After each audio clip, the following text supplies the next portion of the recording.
So before this video starts, I just wanted to say that I'm sorry for not uploading in months. I've just been very busy with my life. I've just been extremely busy, and I haven't had the time to record videos or edit videos, really. Stuff's been going on, you know. But I would like to upload more, and I would like to record more. I would like to stream more. I'd like to do more stuff to entertain you guys, but my life has just been very hectic. And also, I don't really get that many views, so it's really hard to justify dropping more important stuff to do this, you know? I've got so much going on in my life that it's really hard to justify, you know, making time for this. I hope you guys can understand. Anyways, let's get right into the topic of the video, which is modding my Game Boy Light. Now, a lot of people don't like that.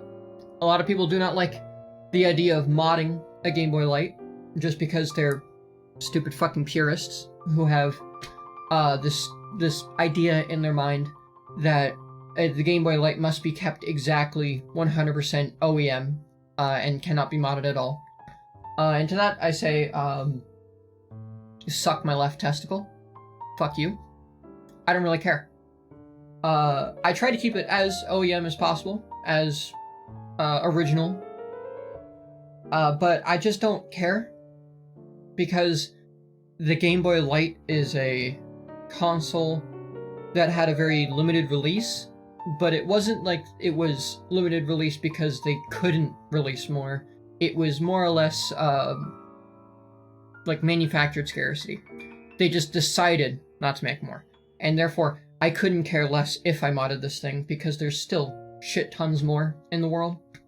And mine isn't even exactly rare. It's a gold one. You can find them on eBay. They're a bit expensive. They are. But they're everywhere, man. Just look up on eBay how many there are. The Game Boy Light is pretty fun, actually, to open up and look inside of. Mainly because the motherboard is so strange to me.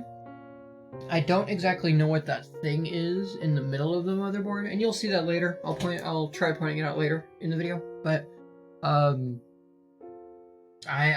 never seen anything like that on a Game Boy, and I'm pretty sure that's what controls the light, but I don't know. Anyways, let's just get right into the actual visuals, because I'm sure you're tired of looking at a black screen. So here I am testing out whether the Game Boy Light actually works or not. Putting in batteries, and of course it works because I've modded this before. Backlight on, and now it is. Yeah, so pretty generic stuff.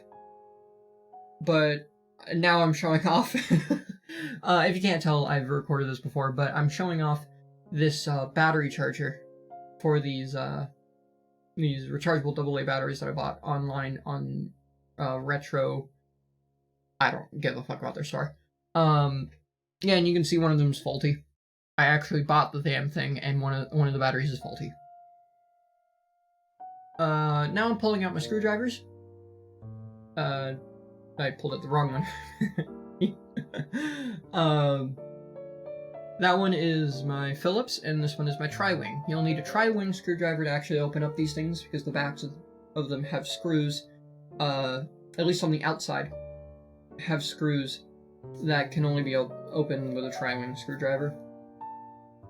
There are some models of the original Game Boy that have Phillips screws, but the every other model of Game Boy has Tri-Wing, as you can see.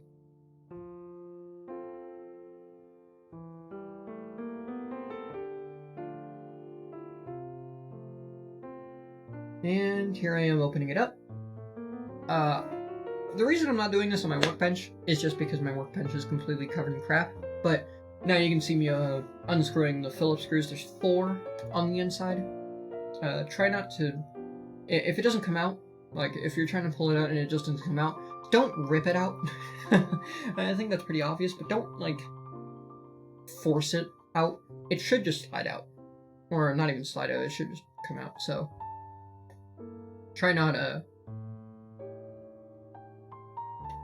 breaking the shit, is what I'm saying.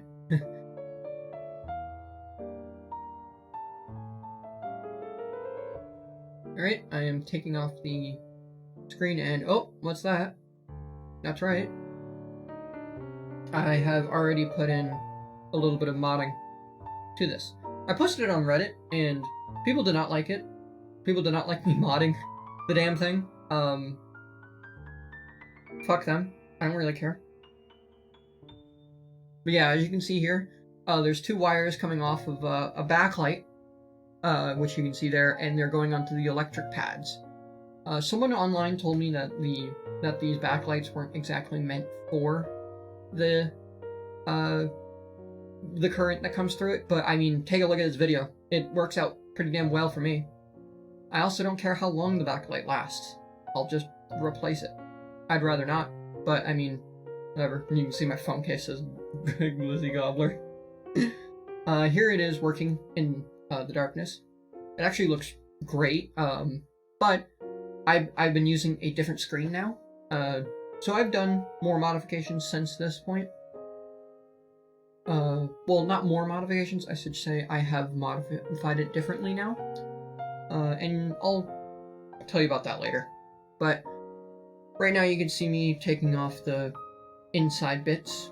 So the power switch, the pads, the buttons. Yeah. Oh, and you can also see that my screen lens has a gash in it, which looks horrible. So we'll be fixing that. I didn't exactly go over what I modded it with, but you'll see what I mod with it later on in this video. So, moving screws. I don't know why I'm keeping this in the video. Well, okay, now I'm moving screws to a bag. What? I don't know. It is important to sort your screws, although I would be able to do that better if I had my workbench. Holy shit, just put them in the bag. Just put them in! Oh my god. Alright, I would be able to sort them better if I had my workbench, but I don't. Here I'm showing the hairdryer that I'm going to use to make the glue sticky again, or make it so I can actually peel it off, because if you do it without the hairdryer, the glue behind it is hardened and will probably pull up some of the original paint. Which, by the way, every other Game Boy that they've made is injection molded to be plastic, so the color comes from the plastic. But the Game Boy Lights, specifically the gold and silver ones, are painted. So that's why after a while you can see some of the Game Boys online are worn down and they're more like this like weird color of brown, which I think kind of looks cool. I think it will look cool, so I'm looking forward to the future when eventually my Game Boy Light is completely worn down to the point where it's all brown. Of course, I'm only joking, it's not going to happen, but yeah, I think it looks cool. And maybe I'll do something with it. So, anyways, here I have some isopropyl alcohol poured out. And I'm showing off the disgusting stuff on the inside of the shell. It's actually not that bad. The shell was not that bad, but you can see like in the cracks inside of the shell, it's kind of dirty. I just took a little bit of isopropyl alcohol. Don't be too hard with the isopropyl alcohol on it because it will start to pull up some of the paint. Just be very light and just try to get off the dirt. And once the dirt's off, just don't wipe it down anymore. If you need to like clean it off, just like with a towel or something like that, just wet a towel and just wipe it down, or use a little bit of soap and water. Just don't use anything abrasive, such as the isopropyl alcohol. I am wiping down this screen now. Apparently, I'm wiping down the screen. Here's a little tip. Don't buy... Okay, so the Game Boy Light uses Game Boy Color buttons, and I accidentally bought black ones. I should point out that the Game Boy Light does not look good with the black buttons. It looks better with dark gray. It's just so it goes along with the screen lens and the start and select buttons. I corrected this later on, but it was a little late for that at the time in this recording, so I'll show it off when it's all done. When the modding is all done, I'll show it off to you guys. This is also my first time recording over a video, and I think I'm doing pretty good. I'm wiping down the button pads just to give it a bit better of a touch on it. I might show this Q-tip. No, I don't. Okay. Anyways, that's just to make it so that button presses are more responsive. And when it comes to these button pads, the actual silicone pads themselves, you might want to get new ones. But with the Game Boy Light, it has this very specific, and you'll see me putting it in, very specific one that it comes with, that it doesn't exactly work with the Game Boy Pocket, which is the button pads that work with it, usually.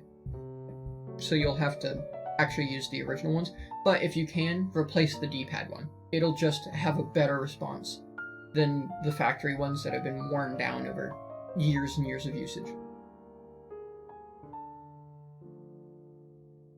I'm a little stunned at how stupid I am when it comes to this. Oh my god, this is bad. Okay, but I got it. Alright. And you can see me now. I'm going to start putting everything back together, and I'm not as gentle with everything as I should be with that screen, but it's okay.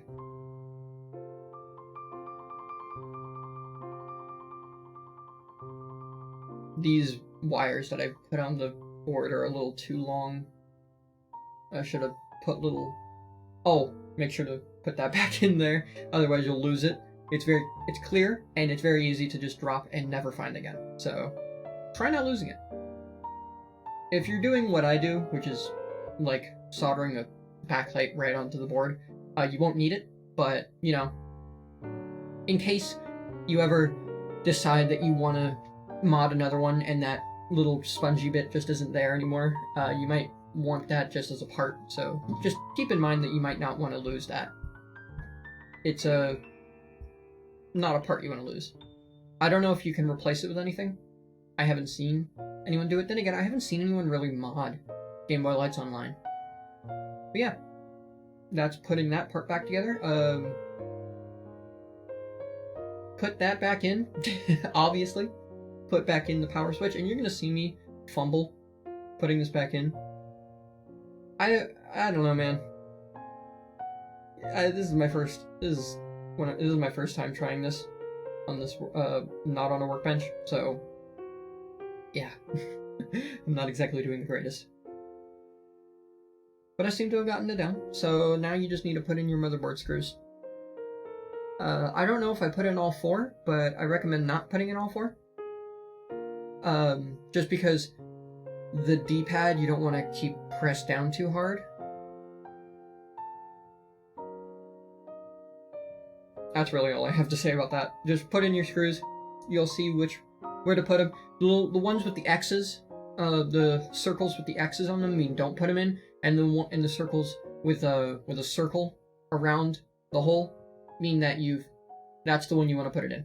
So don't put in with the holes with the X's. Put them in with the circles.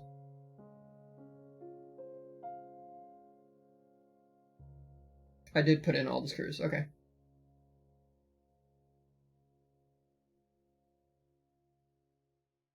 Funny thing, I actually lost 2 of the screws, so I only put in 2 of the motherboard screws, and it works fine.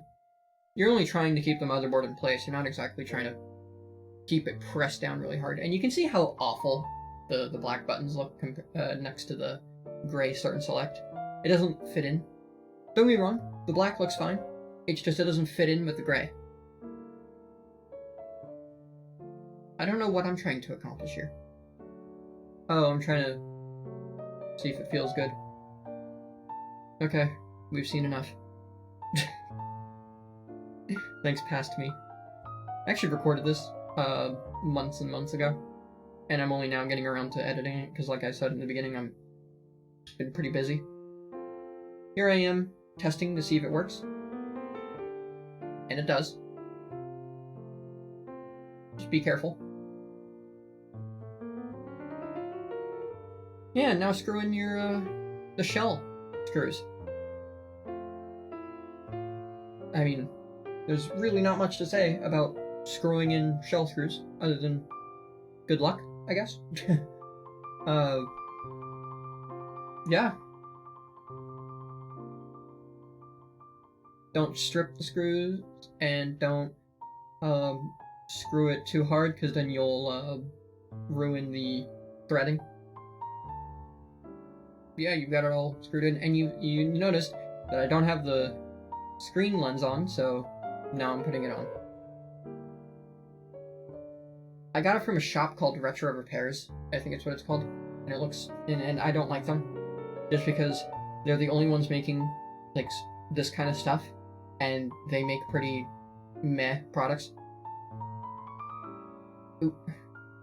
One thing I did like though was that the adhesive was pretty strong. There's also, if you can tell, there's like a little dot on that screen. That was inside on the screen lens. I had to take it all apart and wipe it off the screen lens on the back. It was pretty bad.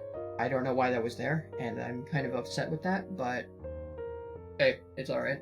It's a glass screen lens, and it looks great.